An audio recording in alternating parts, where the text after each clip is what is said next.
Assalamualaikum warahmatullahi wabarakatuh. Selamat datang pada perkuliahan daring dari mata kuliah pemodelan proses bisnis. Pada materi ini kita akan mencoba untuk membahas tentang teori antrian. Nah, teori antrian ini akan kita gunakan untuk mendukung materi simulasi dari mata kuliah PBB. Oke, silakan mengikuti. Semoga bermanfaat. Oke, jadi pada materi antrian ini atau konsep queuing, kita akan mencoba untuk membaginya menjadi dua subbahasan. Yang pertama adalah tentang teori dasar dalam antrian. Jadi di dalam teori dasar ini kita akan membahas tentang definisi dalam antrian itu apa, terus setelah itu urgensi, kenapa kok kita butuh untuk mempelajari tentang teori antrian. Itu yang ada di dalam teori dasar.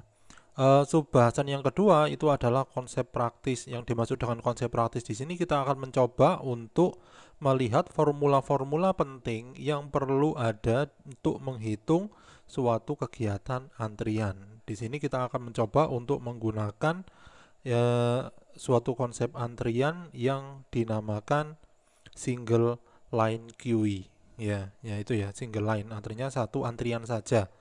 Oke, silakan mengikuti untuk teori dasar dalam antrian dan juga tentang subbahasan konsep praktis.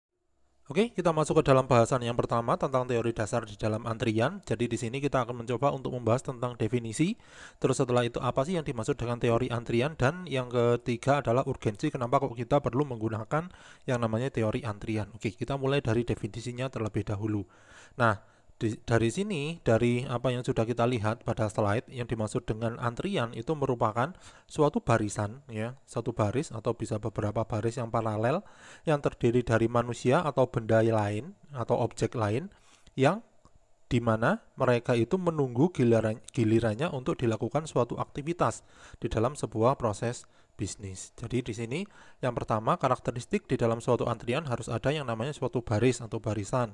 Yang kedua, ada objek yang berbaris, bisa berupa manusia, bisa juga berupa benda yang lain.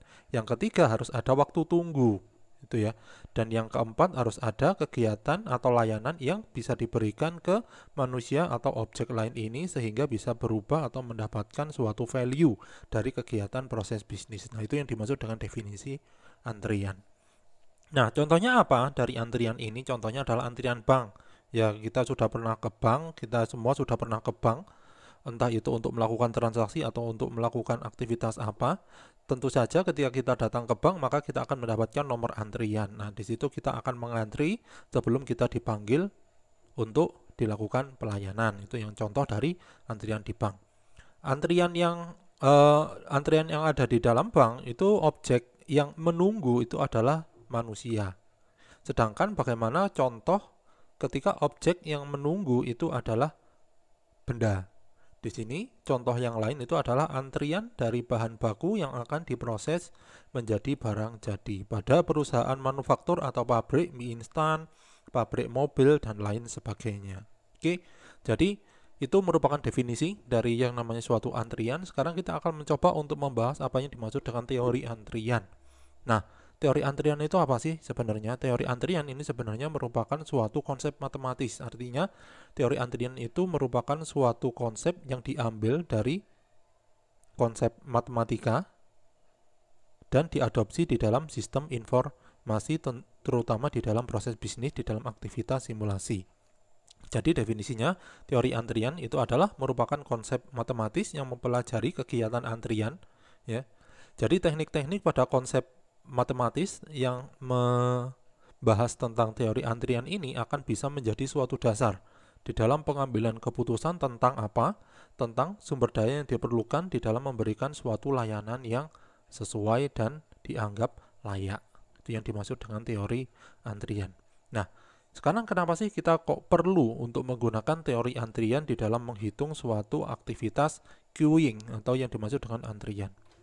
Karena di sini yang terjadi biasanya itu adalah jumlah pelanggan itu pasti akan melebihi jumlah penyedia layanan, sehingga perlu kita lakukan yang namanya perhitungan kira-kira seberapa cepat layanan yang diberikan oleh service provider atau penyedia layanan Di sini misalkan adalah bank atau rumah sakit atau montir, kalau misalkan itu merupakan montir sepeda motor atau kendaraan yang lain untuk bisa melakukan kegiatan layanan. Nah, itu ya.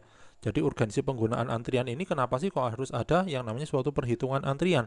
Karena memang kita mendapati suatu kenyataan bahwa ternyata jumlah pelanggan yang datang ke dalam suatu service provider atau penyedia layanan itu akan kemungkinan besar itu jauh melebihi dari jumlah penyedia layanan. Atau yang terjadi adalah waktu pelayanan yang dilakukan oleh service provider itu ternyata lebih lama dibandingkan waktu kedatangan dari customer. Nah, itu merupakan urgensi penggunaan antrian. Maka di sini harapannya adalah ketika yang namanya suatu jumlah pelanggan itu melebihi jumlah penyedia layanan, maka kita akan menghitung kira-kira jumlah penyedia layanan yang layak untuk bisa melayani seluruh pelanggan itu seperti apa. Nah, itu merupakan urgensi penggunaan antrian. Oke, jadi tadi sudah kita bahas tentang urgensi dari antrian itu apa. Sekarang kita akan membuat yang namanya suatu poin-poin yang bisa kita simpulkan di dalam kenapa sih kita kok membutuhkan suatu antrian atau yang disebut dengan urgensi dari teori antrian. Di sini ada 3 tujuan kenapa kok antrian itu perlu. Yang pertama, dengan menggunakan suatu teori antrian, maka kita akan bisa menghitung biaya atau cost di dalam memberikan suatu layanan ke pelanggan. Ya. Kira-kira berapa biayanya, berapa server, atau berapa, kalau misalkan di bank adalah berapa teller yang harus kita sediakan agar seluruh orang itu bisa terlayani dengan baik. Ya. Kan tentu saja yang namanya teller itu harus dibayar ya, jangan sampai teller nggak dibayar ya. Teller harus dibayar di dalam bank, maka di sini ketika kita membutuhkan ternyata di bank sudah dianalisis dan dibutuhkan ternyata ada 4 teller, misalkan tiap-tiap teller itu biaya per bulannya untuk menggajinya itu adalah 3 juta misalkan, berarti di dalam melayani kegiatan sehari-harinya berarti kita akan mengeluarkan uang berapa. Nah, itu tujuan yang pertama di dalam kegiatan atau menghitung yang namanya teori antrian. Untuk yang kedua, teori antrian ini itu dapat digunakan untuk menghitung biaya yang keluar jika terjadi delay pada layanan. Ya, tentu saja ketika terjadi delay atau terjadi suatu permasalahan di dalam satu server, kalau misalkan contohnya di dalam bank adalah pada satu teller, itu ternyata ada orang yang dia itu lebih lama pelayanannya daripada orang yang lain. Nah, ini kenapa nih? Kenapa nih orang ini bisa lebih lama dari orang yang lain? Kira-kira kalau misalkan ternyata orang ini lebih lama daripada pelayanan orang lain, maka kira-kira apa yang biaya seperti apa yang harus dikeluarkan oleh bank agar seluruh customer atau seluruh nasabah itu bisa terlayani dengan baik. Nah, ini tujuan yang kedua dalam urgensi antrian. Tujuan yang ketiga di sini adalah dengan melakukan kedua hal tadi, yaitu menghitung biaya di dalam memberikan layanan ke pelanggan dan menghitung biaya ketika terjadi delay, maka di sini pihak manajemen akan bisa melihat dari teori antrian agar dia itu bisa menyediakan sumber daya yang layak, baik itu di dalam kapabilitas untuk melayani customer maupun dalam kuantitas di dalam melayani customer. Nah ya, itu ya. Jadi urgensi antrian yang ketiga ini yang paling penting, yaitu membantu keputusan dalam mengalokasikan sumber daya untuk menjalankan suatu layanan. Nah, komponen-komponen yang ada di dalam teori dasar antrian itu sebenarnya ada 4. Yang pertama adalah calling population, yang kedua adalah queuing process, yang ketiga adalah queuing discipline, yang keempat adalah service process. Nah, apa yang dimaksud dengan calling population? Calling population itu adalah seberapa banyak customer yang datang untuk meminta layanan ke service provider. Itu yang dimaksud dengan calling population. Queuing process itu artinya adalah bagaimana proses customer itu di dalam melakukan antrian. Ya, queuing proses itu apakah customernya itu nakal? Artinya nakal itu adalah dia itu berpindah-pindah baris atau berpindah-pindah antrian agar dia itu mendapatkan layanan yang lebih cepat seperti itu. Nah, itu termasuk ke dalam queuing proses. Queuing disiplin itu merupakan suatu aturan yang diberikan yang diberikan dari service provider atau penyedia layanan agar dia itu bisa mengelola antrian dari customer. Itu yang dimaksud dengan queuing disiplin. Di sini ada FIFO, first in first out, LIFO, last in first out, dan lain sebagainya. Itu yang masuk ke dalam QI disiplin. Dan yang terakhir itu adalah service proses, artinya adalah seberapa lama yang namanya service provider yang diwakili oleh server di dalam melakukan pelayanan terhadap customer. Oke, kita akan bahas satu persatu komponen-komponen yang ada di dalam teori dasar antrian. Yang pertama adalah culling population. Culling population itu nama lainnya adalah besar populasi, yang artinya adalah banyaknya customer atau jumlah customer yang menunggu giliran untuk dilakukan layanan. Nah, di sini besar populasi itu sebenarnya dibagi menjadi dua. Yang pertama adalah besarnya finite, yang kedua adalah besarnya infinite. Yang dimaksud dengan besarnya finite itu adalah ada batasan jumlah customer yang harus menunggu di dalam sebuah antrian. Contohnya di sini adalah antrian dokter. Kira-kira seberapa banyak antrian yang ada di dokter sebelum dokter itu bisa melayani pasien, atau seberapa banyak antrian di dokter sebelum yang namanya dokter itu menutup prakteknya. Itu yang ada di dalam antrian dengan jumlah finite. Yang kedua adalah jumlah infinite. Artinya di sini adalah tidak ada batasan customer itu harus menunggu di dalam antrian. Yang artinya di sini adalah customer itu tidak dibatasi jumlahnya untuk datang dan mendapatkan pelayanan dari penyedia layanan.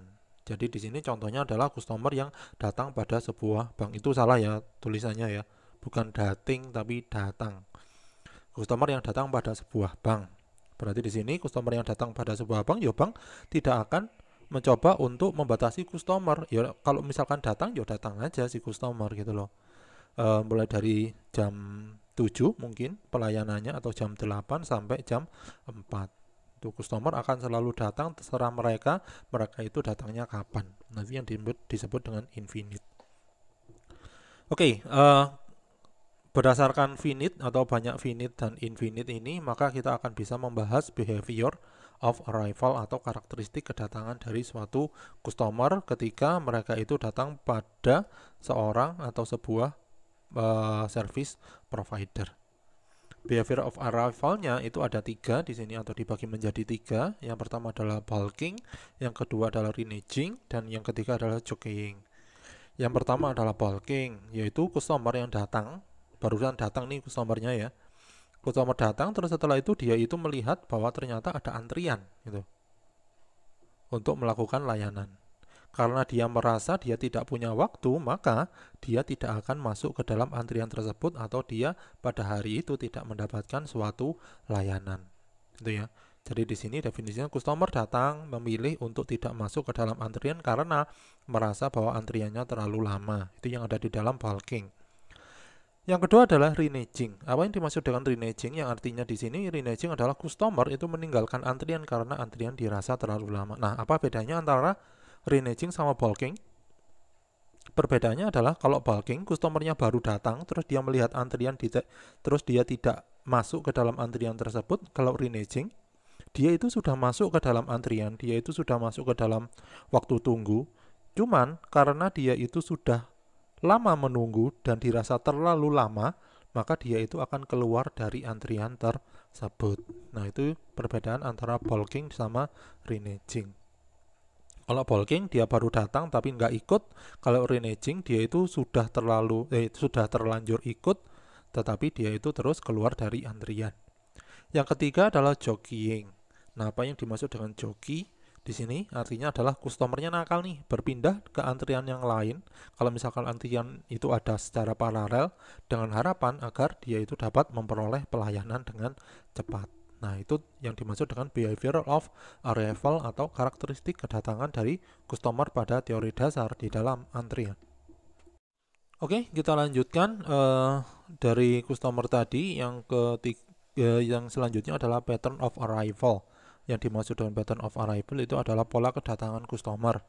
Jadi di sini customer itu memiliki 2 pola ketika dia itu ikut ke dalam antrian. Yang pertama itu adalah dia itu bisa langsung menggerombol datang, terus setelah itu melakukan antrian.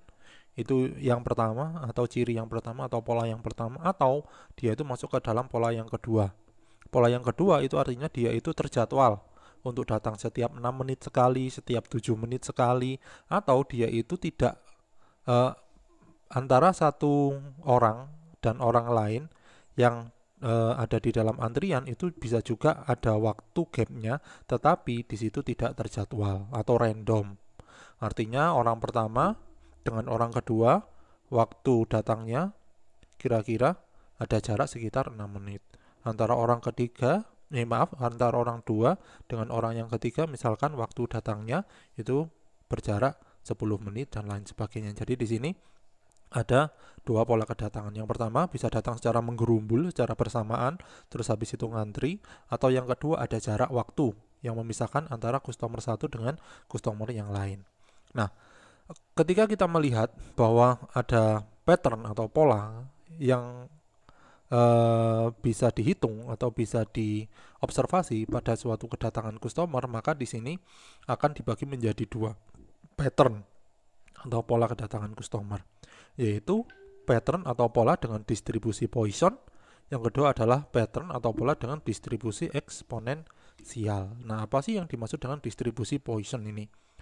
Yang dimaksud dengan distribusi Poisson adalah probabilitas dari jumlah customer yang datang pada interval waktu tertentu. Jadi ada intervalnya antara kedatangan customer yang pertama dan customer yang kedua, itu yang dimaksud dengan distribusi Poisson.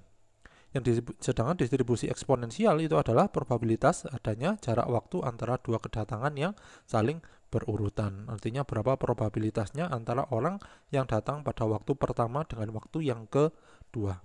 Kalau distribusi Poisson melihat antara jarak dari orang pertama dengan orang kedua. Kalau misalkan distribusi eksponensial itu adanya melihat kapan orang pertama itu datang dan kapan orang yang kedua itu datang. Setelah itu baru dilakukan perhitungan atau diobservasi kira-kira di dalam pola kedatangan customer ini membentuk suatu distribusi yang seperti apa.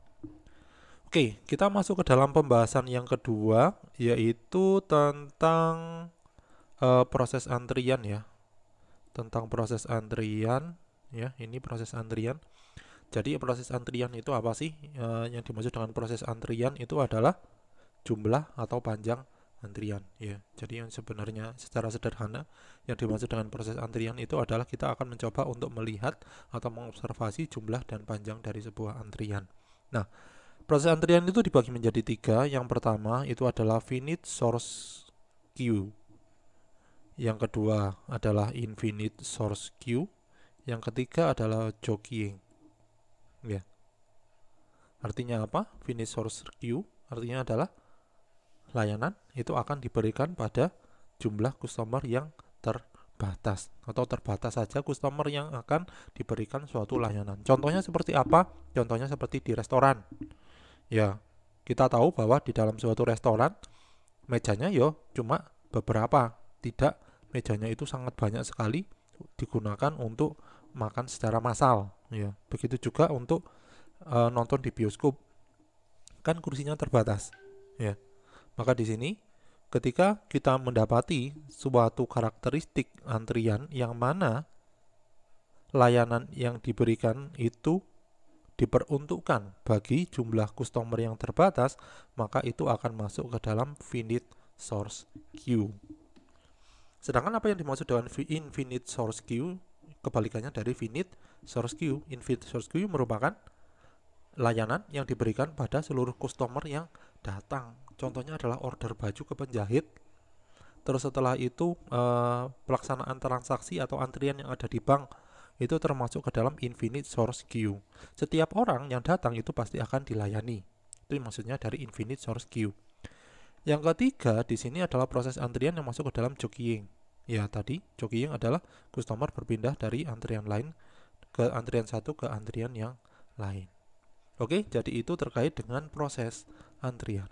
Oke, kita akan bahas pada komponen yang ketiga, yaitu queue disiplin atau aturan yang dibuat oleh service provider atau penyedia layanan untuk bisa mengatur antrian dari customer. Ya, jadi di sini ada 4 karakteristik dari aturan yang dibuat oleh service provider untuk bisa mengatur customer.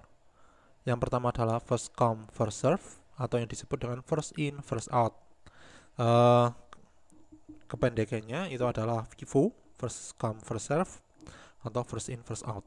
Jadi artinya adalah di dalam first come first serve, orang yang datang pertama kali itu akan dilayani pertama kali.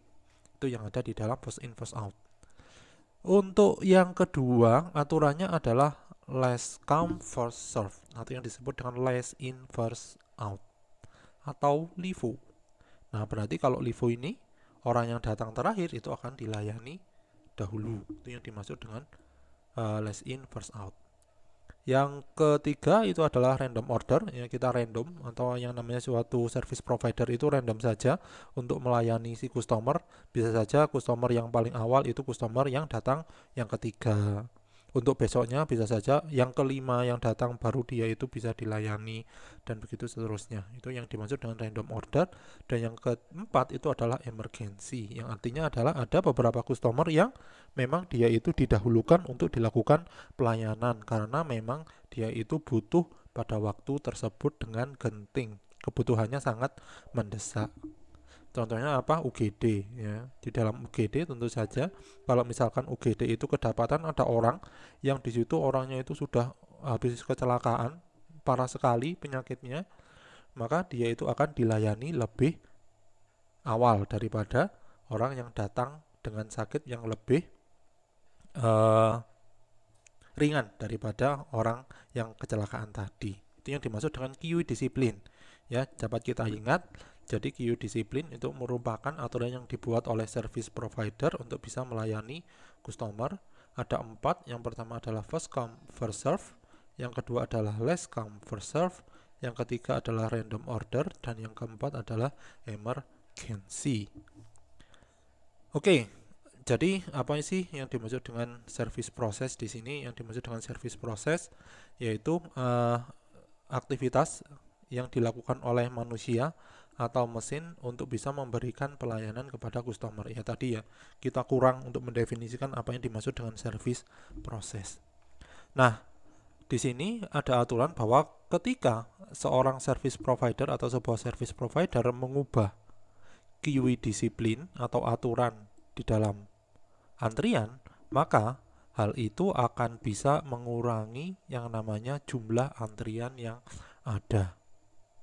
Atau biasanya di perbankan itu seperti ini. Jadi orang yang mungkin dia itu dilihat kira-kira punya potensi untuk melakukan kegiatan transaksi yang lebih cepat itu akan didahulukan daripada orang yang transaksinya itu bisa lebih lama. Nah, berarti ketika kita melakukan strategi itu kita akan bisa mengurangi yang namanya antrian.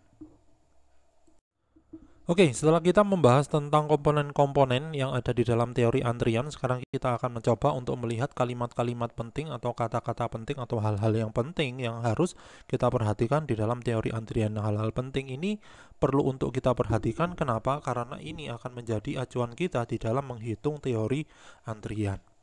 Yang pertama itu adalah transient state. Yang dimaksud dengan transient state itu merupakan keadaan awal pada sebuah sistem. Maksudnya di sini adalah saat sistem baru dimulai atau bagian pelayanan yang ada di dalam bank itu baru menata mejanya untuk bisa melakukan pelayanan, maka itu disebut dengan sebuah transient state. Yang kedua adalah steady state. Steady state itu merupakan suatu keadaan yang mana keadaan di dalam sebuah provider atau service provider itu sudah pada waktunya untuk dilakukan proses pelayanan. Artinya pada sebuah steady state itu akan melalui proses yaitu transient state atau perubahan dari transient state menjadi suatu steady state di mana antrian customer itu baru bisa dilayani. Itu yang dinamakan dengan steady state. Jadi kalau misalkan di bank transient state itu terjadi pada jam 7 sampai jam 8 ya. Jam 7 jam 8 itu teller mulai siap-siap menyiapkan uang, terus menyiapkan atau login ke dalam sebuah sistem, itu masuk ke dalam transient state. Baru jam 8 sampai jam 4 teller itu masuk ke dalam steady state. Artinya dia itu bisa melayani pelanggan. Yang ketiga adalah queue length. Apa yang dimaksud dengan queue length? Yang dimaksud dengan queue length itu adalah panjangnya sebuah antrian. Di sini akan bisa disimbolkan dengan LQ. LQ adalah length of queue. Itu yang dimaksud dengan LQ. Yang keempat adalah length of system, artinya adalah panjang dari sebuah sistem. Sistem di sini adalah sistem antrian, yaitu seluruh antrian yang ada itu yang dimaksud dengan sistem. Kalau queue itu hanya satu baris antrian saja, itu ya. Itu perbedaan antara sistem dan queue length, antara length of system dan queue length. Kalau queue length itu berarti panjangnya antrian cuma pada satu baris. Kalau length of system berarti panjangnya antrian pada seluruh baris. Kalau misalkan di situ ada 3 baris yang paralel, berarti length of systemnya itu bisa dihitung dari 3 baris yang paralel tersebut. Nah, di sini disimbolkan dengan LS, length of system. Yang kelima di sini adalah waiting time in system, artinya waiting time itu adalah waktu tunggu dari customer ketika dia itu masuk ke dalam sebuah sistem antrian, diwakili dengan notasi WS. Dan yang terakhir adalah waiting time in queue, yang artinya adalah waktu tunggu yang harus dilakukan oleh customer ketika dia itu sudah masuk ke dalam sebuah antrian, itu yang dimaksud dengan WQ. Oke, kalau tadi kita sudah membahas tentang hal-hal penting di dalam yang namanya teori antrian, sekarang kita akan mencoba untuk melihat model di dalam antrian atau yang dimaksud dengan tipe-tipe dalam queuing models. Di sini ada 3 jenis model yang perlu diperhatikan di dalam kegiatan antrian. Yang pertama adalah single server queue modeling, yang kedua adalah multi server queuing models, yang ketiga adalah finite population queuing model. Ya, ini ya. Ini satu, ini yang kedua, ini yang ketiga. Nah, di sini untuk single server queuing models, di sini ada 3 karakteristik. Yang pertama, kedatangannya adalah unlimited queue. Artinya orang yang datang itu tidak dibatasi dan kegiatan pelayanannya itu dilakukan atau yang namanya disiplin queue atau queue disiplin itu dilakukan secara first in first out. Yang kedua, single server queuing model itu bisa terjadi ketika waktu kedatangannya itu adalah unlimited queue. Artinya tidak kedatangan orang atau kedatangan customer itu tidak dibatasi untuk dilayani. Ya, itu unlimited queue.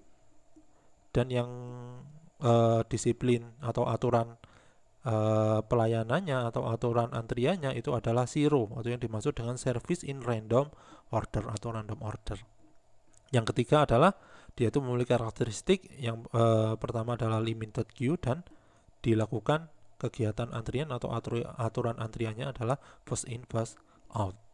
Yang kedua adalah multi server queuing models, di mana ketika kita menggunakan multi server queuing model berarti akan ada beberapa teller yang ada di bank. Ini misalkan adalah teller pertama, ini adalah teller yang kedua, itu ya. Nah, itu yang ada di dalam multi server queuing models. Bisa terjadi ketika dia itu memenuhi 2 karakteristik. Yang pertama adalah dengan unlimited queue dan aturan antriannya adalah FIFO. Yang kedua adalah limited queue tapi aturan antriannya adalah FIFO. Dan yang ketiga adalah finite population queuing model. Di sini finite population queuing model itu bisa dengan menggunakan single server atau multi server. Ya, oke, jadi itu tentang tipe-tipe di dalam suatu model antrian. Bisa saja suatu antrian itu tellernya cuma satu, misalkan di bank. Ini server atau yang dimaksud dengan teller itu cuma satu, seperti ini, ya. Bisa juga dia itu multi server, seperti ini. Nah, oke, jadi itu tentang teori dasar di dalam antrian. Untuk video berikutnya kita akan mencoba untuk membahas tentang praktek yang ada di dalam aktivitas menghitung antrian.